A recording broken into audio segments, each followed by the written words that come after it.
নমস্কার, সার্থক academy YouTube চ্যানেলের পক্ষ থেকে সবাইকে সুস্বাগতম। আশা করি তোমরা সকলে ভালো আছো। আমি তোমাদের জন্য এই ভিডিওটিতে তুলে ধরছি 2026 সালের ক্লাস 8 তথা অষ্টম শ্রেণীর ছাত্রছাত্রীদের রায় ও মার্টিন প্রশ্নবিচিত্র থেকে তৃতীয় পর্যায়ক্রমিক মূল্যায়ন তথা থার্ড সামেটিভ ইভ্যালুয়েশন তথা থার্ড ইউনিট টেস্টের জন্য ইতিহাসে ফার্স্ট মডেল স্কুলের প্রশ্নপত্রের সেটটির সম্পূর্ণ সমাধান করছি। তার আগে তোমাদের কাছে অনুরোধ, তোমরা ভিডিওটি না টেনে পুরোটা দেখো, ভিডিওটি কেমন লাগলো কমেন্ট করে জানিও, ভিডিওটিতে লাইক দাও এবং শেয়ার করো, এবং চ্যানেলে নতুন হলে চ্যানেলটিকে সাবস্ক্রাইব করে চ্যানেলের সঙ্গে যুক্ত হয়ে যাও। আলোচনা শুরু করছি 779 নম্বর পেজের 1 নম্বর model school Ilambazar high school HS. এই স্কুলের প্রশ্নপত্রের সেটটির সম্পূর্ণ সমাধান করছি, তোমরা পুরো ভিডিওটি লক্ষ্য করো। একে দাগে সঠিক উত্তরটি নির্বাচন করে লেখো। প্রথমেই রয়েছে আত্মীয় সভা প্রতিষ্ঠিত হয় অপশান বিতে 1815 খ্রিস্টাব্দে। 2 নম্বরে হিন্দু মেলা প্রতিষ্ঠা করেন অপশান এতে নবগোপাল মিত্র। 3 নম্বরে সাঁওতাল বিদ্রোহকে সমর্থন করেছিল অপশান এতে হিন্দু প্যাট্রিয়ট পত্রিকা। 4 নম্বরে স্বামী বিবেকানন্দ শিকাগো ধর্ম সম্মেলনে যোগদান করেন অপশান সিতে 1893 খ্রিস্টাব্দে। 5 নম্বরে 1812 খ্রিস্টাব্দে পাকাপাকিভাবে বিলুপ্ত হয় অপশান বিতে দারোগা ব্যবস্থা। 6 নম্বরে চরমপন্থী নেতা ছিলেন অপশান এতে বাল গঙ্গাধর তিলক।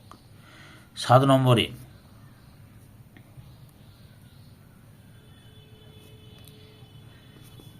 করেঙ্গে ইয়া মরেঙ্গে ডাক দিয়েছিলেন অপশান সিতে গান্ধীজি। 8 নম্বরে বিপ্লবী সূর্য সেনের ফাঁসি হয়েছিল 1934 খ্রিস্টাব্দের অপশান সিতে 12 জানুয়ারি। 9 নম্বরে ভারতের প্রথম উপরাষ্ট্রপতি ছিলেন অপশান সিতে ডক্টর সর্বপল্লী রাধাকৃষ্ণন। 10 নম্বরে ভারতের সংবিধান কার্যকর হয় 1950 খ্রিস্টাব্দের অপশান বিতে 26 জানুয়ারি। 11 নম্বরে পশ্চিমবঙ্গের পঞ্চায়েত ব্যবস্থার দ্বিতীয় স্তর হল অপশান এতে পঞ্চায়েত সমিতি। 2 দাগে ক স্তম্ভের সঙ্গে খ স্তম্ভ মিলিয়ে লেখো। Alexander Duff, general assembly institution, Floud commission, Tebhaga আন্দোলন, শ্রী প্রফুল্লচন্দ্র ঘোষ, পশ্চিমবঙ্গের প্রথম মুখ্যমন্ত্রী, ভগৎ সিং, লাহোর ষড়যন্ত্র মামলা। 3 দাগে বেমানান শব্দটি খুঁজে বের করো। প্রথমে রয়েছে, এখানে হবে চিত্তরঞ্জন দাস। 2 নম্বরে দয়ানন্দ সরস্বতী। 3 নম্বরে রাজ্যপাল। আর 4 নম্বরে গভর্নর। 4 দাগে সত্য অথবা মিথ্যা নিরূপণ করো, যে কোনো 5টি। প্রথমে রয়েছে 1930 খ্রিস্টাব্দে চট্টগ্রাম হস্তাগার লুণ্ঠিত হয়, সত্য। 2 নম্বরে যুগান্তর পত্রিকা ছিল বাংলার বিপ্লবী আন্দোলনের মুখপত্র, এটাও সত্য। 3 নম্বরে 1919 খ্রিস্টাব্দে রাওলাট আইন তৈরি করা হয়েছিল, এটাও সত্য। 4 নম্বরে মুখ্যমন্ত্রীকে নিয়োগ করেন রাষ্ট্রপতি, মিথ্যা, মুখ্যমন্ত্রীকে নিয়োগ করেন রাজ্যপাল। 5 নম্বরে সারে জাহাঁ সে আচ্ছা হিন্দুস্তান আমারা এর রচয়িতা হলেন মোহাম্মদ ইকবাল, এটা সত্য। 6 নম্বরে রাজ্যসভার সদস্যরা 5 বছরের জন্য নির্বাচিত হন, এটা মিথ্যা, 6 বছরের জন্য নির্বাচিত হন। 5 দাগে নিচের প্রশ্নগুলির একটি বাক্যে উত্তর দাও। প্রথম হচ্ছে নেতাজি সুভাষচন্দ্র বসুর ছদ্মনাম কী ছিল? জিয়া উদ্দিন। 2 নম্বরে কোন জাহাজে প্রথম নৌবিদ্রোহ শুরু হয়েছিল? তলোয়ার নামক জাহাজে। 3 নম্বরে আলিগড় আন্দোলনের প্রধান রূপকার কে ছিলেন? স্যার সৈয়দ আহমদ খান। 4 নম্বরে অনুশীলন সমিতি কে প্রতিষ্ঠা করেন? সতীশচন্দ্র বসু। 5 নম্বরে ভারত সভা কবে প্রতিষ্ঠিত হয়? 1876 সালের 26শে জুলাই। 6 নম্বরে ভারতের প্রথম আধুনিক মানুষ কাকে বলা হয়? রাজা রামমোহন রায়কে। 6 থেকে নিচের প্রশ্নগুলি 2-3টি বাক্যে উত্তর দেয়, যে কোনো 6টি। প্রথমে হচ্ছে নব্যবঙ্গ কাদের বলা হতো? এই প্রশ্নের উত্তরগুলো আমি রায়ান মার্টিনের সহায়িকা বই থেকে দেখাচ্ছি, এখান থেকে শুরু করবে, এতটা পর্যন্ত লিখবে। 2 নম্বরে রয়েছে 1820 খ্রিস্টাব্দের পর সেনাবাহিনীর গঠন কাঠামোয় কী পরিবর্তন এসেছিল? এখান থেকে শুরু করবে। আগের ভিডিওগুলো দেখতে চাইলে আমার চ্যানেলের প্লে লিস্টে গিয়ে দেখে নাও, না হলে এই ভিডিও ডিসক্রিপশানে লিঙ্ক দেওয়া রয়েছে, ওখানে ক্লিক করে দেখে নিতে পারো। এতটা পর্যন্ত লিখবে। 3 নম্বর হচ্ছে কে কত সালে বঙ্গভঙ্গের পরিকল্পনা ঘোষণা করেছিলেন? লর্ড কার্জন 1905 সালের 5ই জুলাই। 1905 সালের 5ই জুলাই। তারপর 4 দাগে রয়েছে সতীদাহ প্রথা কি? লক্ষ্য করো সতীদাহ প্রথা কাকে বলে বা কি?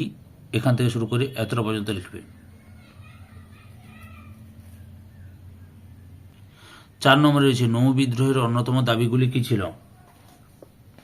এই যে নৌবিদ্রোহের দাবি দেওয়া লক্ষ্য করো, এখান থেকে শুরু করতে পারো বা শুধু দাবিগুলিও লিখতে পারো। এখান থেকে যে মোট 5টি দাবি করা হয়েছিল লক্ষ্য করো, এই যে এতটা পর্যন্ত রয়েছে। তার মধ্যে যে কোনো 3টি বা 4টি দাবি অবশ্যই লিখবে। 6 নম্বরে রয়েছে মাস্টারদা সূর্য সেন স্মরণীয় কেন? দেখো তোমরা এখান থেকে লেখাটা শুরু করবে, এই যে এখান থেকে লেখা শুরু করবে।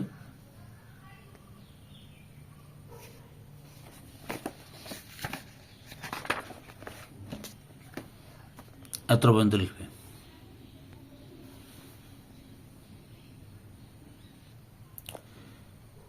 7 দাগে তেভাগা আন্দোলনের স্লোগান কি ছিল? উত্তরটি 313 নম্বর পেজের 21 নম্বর প্রশ্নের উত্তরটি দেখাচ্ছি লক্ষ্য করো। তেভাগা আন্দোলন কাকে বলে? এই যে এখান থেকে শুরু করে এতটা পর্যন্ত লিখবে।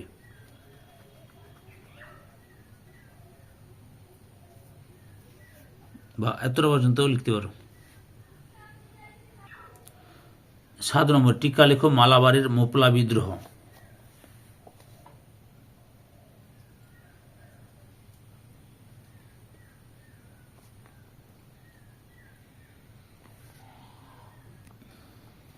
আচ্ছা, এখান থেকে লেখা শুরু করবে, দিয়ে এতটা পর্যন্ত লিখবে। লেখার পর তোমরা 2টি কারণ তোলে বা যে কোনো একটি কারণ লিখতে পারো, বুঝতে পেরেছো? যে কোনো একটি কারণ লিখবে। এখানে 2টি দেখালাম, যে কোনো একটি লিখবে, যেহেতু 2 মার্কের প্রশ্ন, বেশি বড় লেখার দরকার নেই। 7 দাগে নিচের প্রশ্নগুলি 4-5টি বাক্যে উত্তর দাও। প্রথম রয়েছে গান্ধীজি কেন অসহযোগ আন্দোলন প্রত্যাহার করেছিলেন?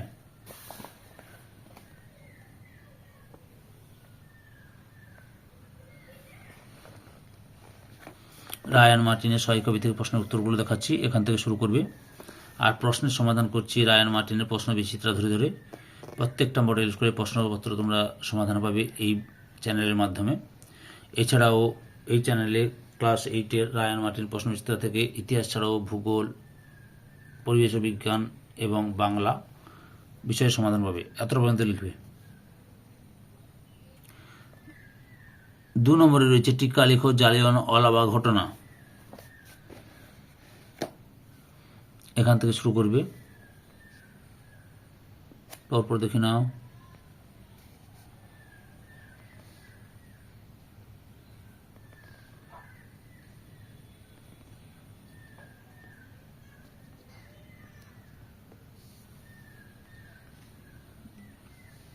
এতটা পর্যন্ত লিখবে। অথবা রয়েছে টিকা লেখো ইলবার্ট বিল বিতর্ক। লক্ষ্য করে টিকা লেখো ইলবার্ট বিল বিতর্ক, এই যে এখান থেকে শুরু করবে, পরপর দেখে নাও।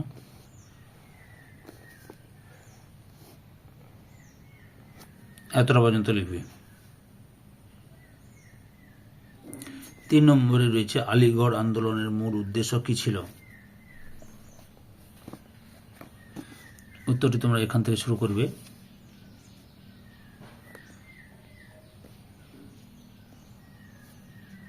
এতটা পর্যন্ত লিখবে। 4 দাগে রয়েছে টিকা লেখো র্যাডক্লিফ লাইন।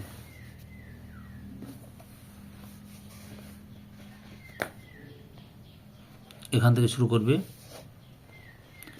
বা এখান থেকে শুরু করবে, এতটা পর্যন্ত লিখবে।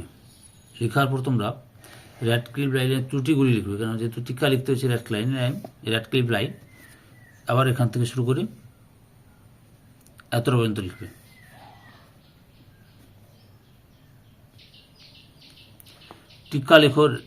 টিকা লেখো জেলা পরিষদ।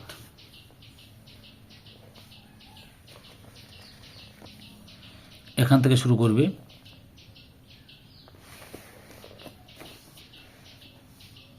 পরপর দেখে নাও।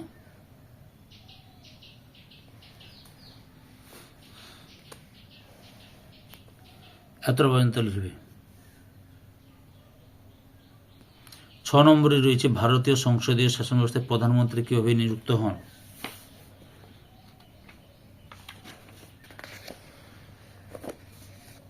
এখান থেকে লেখা শুরু করবে।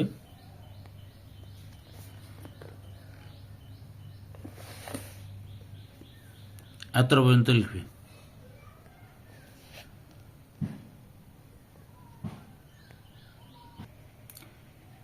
সাত নম্বরে রয়েছে 1907 খ্রিস্টাব্দে কংগ্রেসের সুরার অধিবেশনের গুরুত্ব উল্লেখ করো।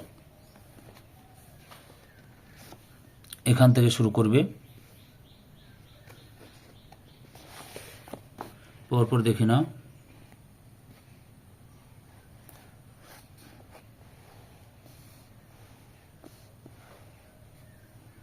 এতটা পর্যন্ত লিখবে।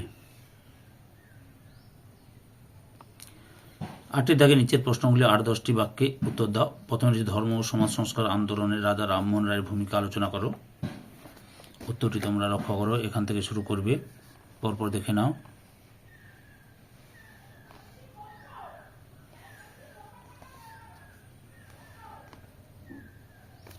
এতটা পর্যন্ত লিখবে। পরের প্রশ্ন 2 দাগে নীল বিদ্রোহের কারণ ও ফলাফল আলোচনা করো। 2 নম্বর প্রশ্ন নীল বিদ্রোহের কারণ ও ফলাফল আলোচনা করো। উত্তরটি দেখো। এখান থেকে শুরু করবে। আগের ভিডিওগুলো দেখতে চাইলে আমার চ্যানেলের প্লেলিস্টে গিয়ে দেখে নাও, না হলে এই ভিডিও ডিসক্রিপশনে তার লিঙ্ক দেওয়া রয়েছে, ওখানে ক্লিক করে দেখে নিতে পারো। এই প্রশ্নের উত্তরগুলো রায়ান মার্টিনের সহায়িকা বইতে দেখাচ্ছি এবং প্রশ্ন সেটগুলো রায়ান মার্টিন প্রশ্ন বিচিত্রা ধরে ধরে প্রত্যেকটি স্কুলের সমাধান তোমরা এই চ্যানেলের মাধ্যমে পাবে। এছাড়াও ক্লাস 8-এর রায়ান মার্টিন প্রশ্ন বিচিত্রা থেকে বাংলা, ভূগোল, পরিবেশ বিজ্ঞান এই বিষয়গুলিও সমাধান পাবে। প্রত্যেকটি মডেল স্কুলের প্রশ্নপত্র ধরে ধরে আলোচনা করব। চ্যানেলে নতুন হলে চ্যানেলটিকে সাবস্ক্রাইব করে চ্যানেলের সঙ্গে পাশে থাকো। এতটা পর্যন্ত লিখবে। 3 নম্বরে রয়েছে ভারতের স্বাধীনতা সংগ্রামে সুভাষচন্দ্র বসুর অবদান আলোচনা করো। এই যে এখান থেকে শুরু করবে। পরপর দেখে নাও।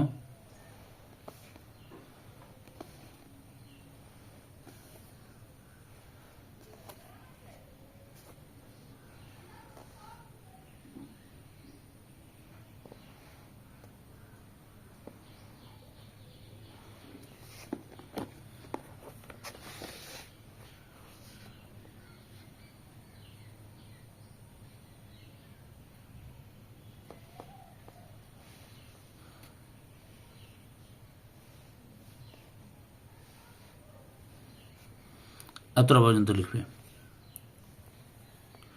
ধৈর্য সহকারে সম্পূর্ণ ভিডিওটি দেখার জন্য তোমাদের সবাইকে অসংখ্য অসংখ্য ধন্যবাদ। আজকে এই পর্যন্ত। পরবর্তী ভিডিওতে আবার দেখা হবে। Tata, bye bye.